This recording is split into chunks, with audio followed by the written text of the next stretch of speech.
My name is Watsula, and this is my final exam for my summer 2016 interviewing skills course. First, to understand the basic concepts of social work interviewing. Before an interview even begins, there's work that needs to be done. A social worker initially needs to thoughtfully set up an interview environment. This environment is essential to set the aura for the interview. You want to make sure your clients feel comfortable in the environment, or they will not feel comfortable opening up to you. After your environment is completely set up, you're going to want to evaluate your client information variables. These variables are going to be what sets your initial expectations. Now, after your own expectations are set, you need to review the reason that this client is coming to you and understand what their expectations may be, such as if their issue is alcoholism, their expectation is going to be to overcome that and to learn valuable skills and other ways to supplement their emotions besides alcohol. When you're going to initially meet with your client for the first time, a greeting is extremely important. The greeting is what's going to set the mood for your interview.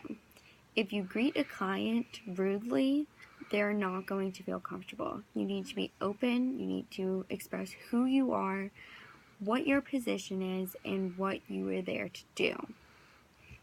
Attending and listening is going to be essential after your greeting. This is where you gain your client knowledge and truly get the information you need for an assessment and a diagnosis. After you hear your client's story and you've listened through, this is where you're going to express your empathy and support. You need to let your client know that you understand and you appreciate what they are saying to you and what their expectations are and what their story is and how they've gotten to the place they are today. After you've done all these is when you're going to build your assessment, formulation, and goal setting. The goal setting is extremely important for your relationship with your client. The continuing relationship with your client is going to be based off of the goals that you set during this time.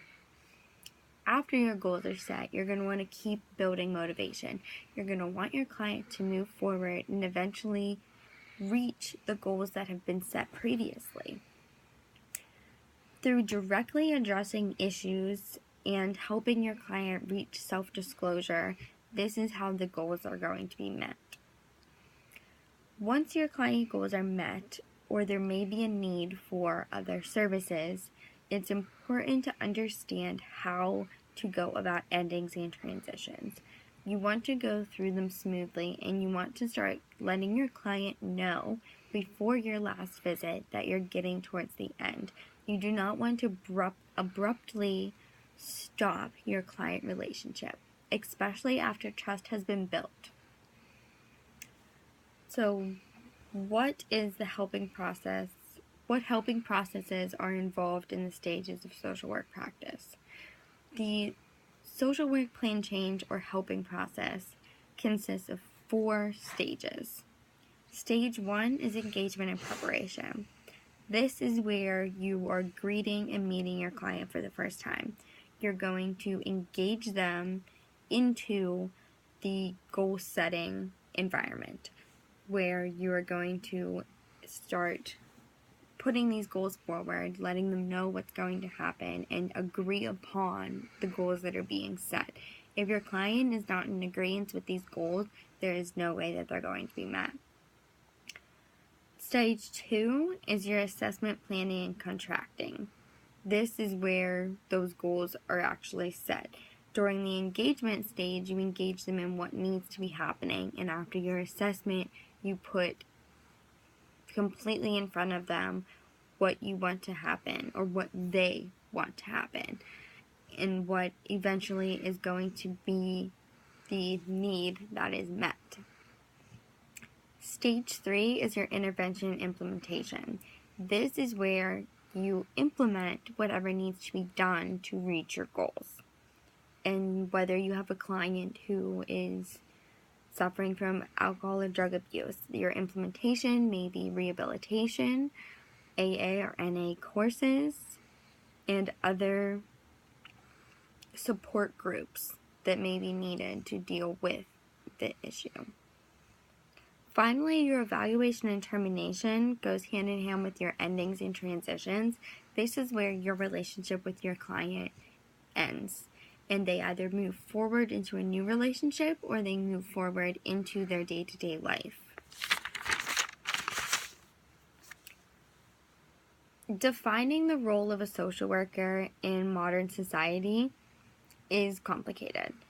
Many people still have a mindset that social workers are bad people, that there is a thing that people assume social work is automatically people who take children away from families, and this is untrue. Today, social workers are seen in a broader spectrum, and they're seen as employing 3 methods of assistance for people. And those are casework, which is a micro practice. This is where you're working one-on-one with your client. Group work, which is a meso practice, where you may be working with entire families for family counseling, such as an instance where parents are getting divorced, and you need to help them with a co-parenting relationship and help the children deal with the new environments. And finally, community organization. This is a macro practice of social work. Social workers are becoming much more active in advocating on large scales. Human service workers, on the other hand, are defined in modern society as having the objective to meet human needs. They are seen much more on a micro level rather than the social workers who are broadening their spectrum to macro levels. Human service workers are generally agency-based, and they overall have a commitment to improving the overall quality of life for individuals. An effective social worker would develop a plan to assist individuals with enhancing their day-to-day life and social functioning by first goal setting. Your goal setting is what is ultimately going to reintroduce people back into a normal functioning lifestyle. And preparing to initiate stages of change. These stages of change include pre-contemplation, where you get the client slightly engaged, where they understand what the change is that needs to be done, but they're not quite ready to initiate. 2 is contemplation, and this is where they fully realize what is happening and what needs to be done. They've gone beyond just understanding their problem, but now they're understanding the solution. Preparation is where you're going to start implementing some of the goal-setting changes. And then action is where you're actually going to have them put into place the change. They are going to cut cold turkey. They're going to fully immerse themselves in the changing process.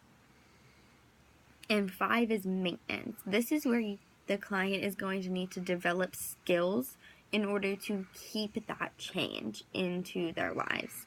It is very common for people to regress back to where they are comfortable, things that they've been doing for long term. And maintenance is what is going to engage them in that change and to make that change hopefully permanent into their lives. Another important thing a social worker needs to do to enhance day-to-day social functioning is to work with feelings. You need to work with people's emotions because those are what are ultimately going to directly affect change.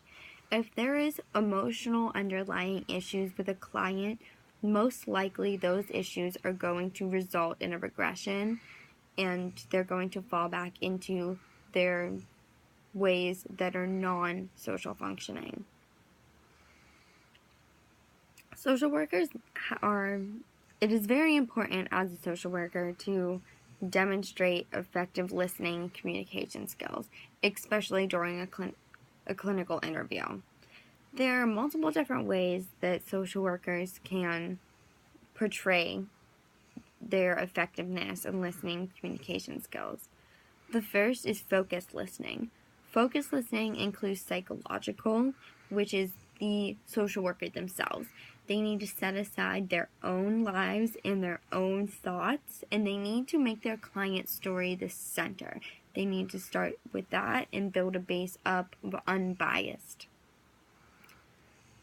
And next is the physical attending. Physical attending is your posture of attention, and this is literal. This is how the social worker is coming across to the client. You need eye contact, you need to have a straight posture, you need to be engaged in their story. The only way to show your client respect is to be fully engaged in that and make them believe that you're focused and you are supportive. Clinical listening is focused on attention and alertness. Again, this is where you're going to make eye contact and you want to be alert and engaged in their entire story. You're going to want to use nonverbal communication as well as watching the client's nonverbal communication, and this will go into part of your assessment. The nonverbal communications are proxemics, appearance, posture, and gestures. The verbal communications are going to be paralinguistic cues, including tone, pitch, rate, emphasis, stutters, and size, as well as meta-communication, which includes gestures, body language, and facial expressions. It is also important as a social worker when you're taking notes from your verbal communications that you write your notes in the client's words, not your own interpretations.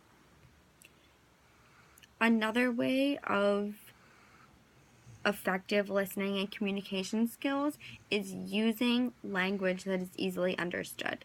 It is sometimes hard as a social worker where you want to use your clinical knowledge to portray to the client what your goals and what their goals mean on a information level, but you need to make sure you're using language that they understand, because if the client doesn't understand what you're telling them needs to be done and what you're saying to them, there's no way that they're going to be able to implement these things into their day-to-day lifestyles.